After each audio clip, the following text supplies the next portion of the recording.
Sarah Blakely turned a $0 bootstrapped idea into a billion-dollar exit, and for 21 years, she refused to give up outside equity. The crazy part?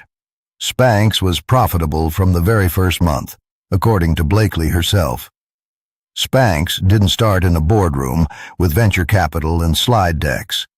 It started with one woman, some pantyhose, and absolutely no outside money. According to Blackstone's Ann Chung, Sarah Blakely bootstrapped Spanx into not only a category creator and household name, but also a symbol of authenticity, confidence building, and female empowerment. That word matters. Bootstrapped. No big checks. No early equity partners. Just cash from sales, recycled back into the business. For 2 decades, people kept asking her the same question. When will you sell Spanx? According to what Blakely later wrote in an Instagram post, her answer for 20 years was always, "I'll just know." She treated selling equity like a one-time, irreversible decision, not just a way to pay the bills. Behind the scenes, that decision to bootstrap shaped everything. How fast she grew, how careful she was with cash, and, most importantly, how much of the company she kept. And that's the key to this story. She didn't just build a hit product. She kept control long enough for it to change her life. Twice. Most startup stories begin with years of losses, followed by a hopeful line about eventually turning profitable. Spanx did the opposite. On the Midlife Chrysalis podcast, Sarah Blakely said Spanx was very profitable and that she was profitable literally from the first month in business.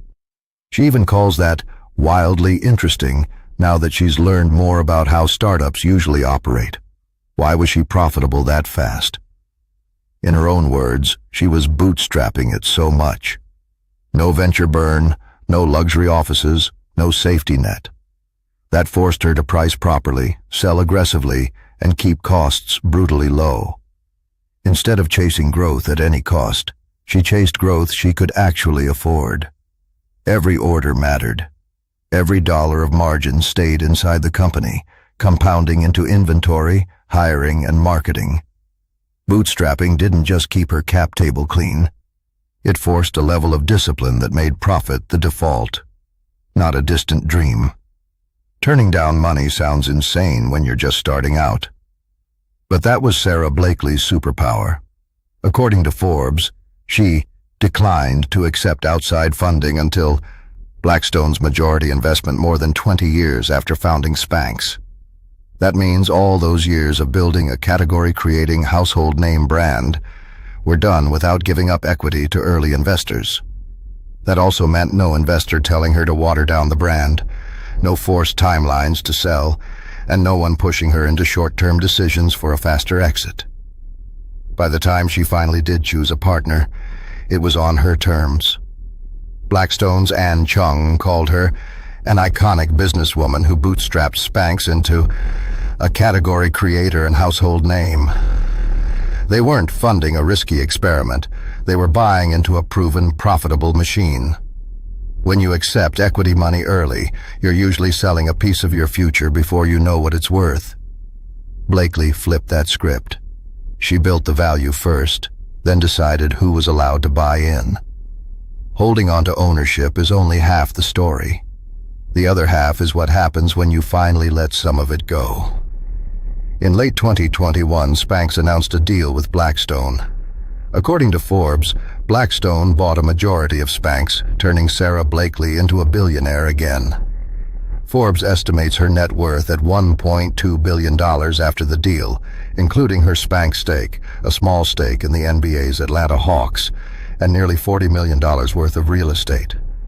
We don't know the exact size of her remaining stake. Forbes notes the companies aren't sharing that detail, but says it could be as high as 49% since Blackstone is the majority owner. After the deal, Blakely explained publicly what changed. On Instagram, she wrote, "People have asked me for 20 years, when will you sell Spanx? And for 20 years I would say, I'll just know." Well, that day is today. She also said she would stay on as executive chair, remain a significant shareholder, and keep focusing on what she calls her greatest passion, elevating women. So after 21 years of bootstrapping, the payoff wasn't just a headline valuation. It was the ability to choose the timing, the partner, the role she wanted, and to still own a big slice of the company. Here's where the story takes a turn most people don't expect. If you're thinking, of course she sold, wouldn't for that kind of money, you're only half right. On the Midlife Chrysalis podcast, Blakely said the core reason she sold was not for money. She emphasizes that Spanx was very profitable and had been from day one. Cash wasn't the issue. What she wanted was something else. Mental space. She describes years of what she calls bootstrapping it so much, and explains that she wanted her mental share to be freed up. In her words, she wanted to experience having her mind wander more easily to something else. After more than 2 decades of controlling and carrying a profitable, self-funded business, the decision to sell a majority stake was about shifting from founder to what she calls her next big purpose, while still staying involved as executive chair. This is the flip side of bootstrapping. Yes, you keep control and upside, but you also carry the entire mental and emotional load. Blakely chose to cash in some of that value not just for wealth, but to buy back her attention. Bootstrapping made Spanx profitable. It made Sarah Blakely rich, but it also created pressure. Blakely talks about ignoring what she calls a tap from her spirit, this internal push that she needed to move on in some way and let go in some way. She describes her ego basically saying, "Not now," while something deeper kept telling her it was time. That tension is familiar to a lot of founders. You do everything yourself for so long, you don't know how to stop. Because she owned and controlled so much of Spanx, any change in direction, any big reinvestment, any new initiative, mentally, it all sat on her shoulders. Bootstrapping meant total ownership, but also total responsibility. By the time Blackstone came in, Spanx had already become, in Ann Chung's words, a symbol of authenticity, confidence building, and female empowerment.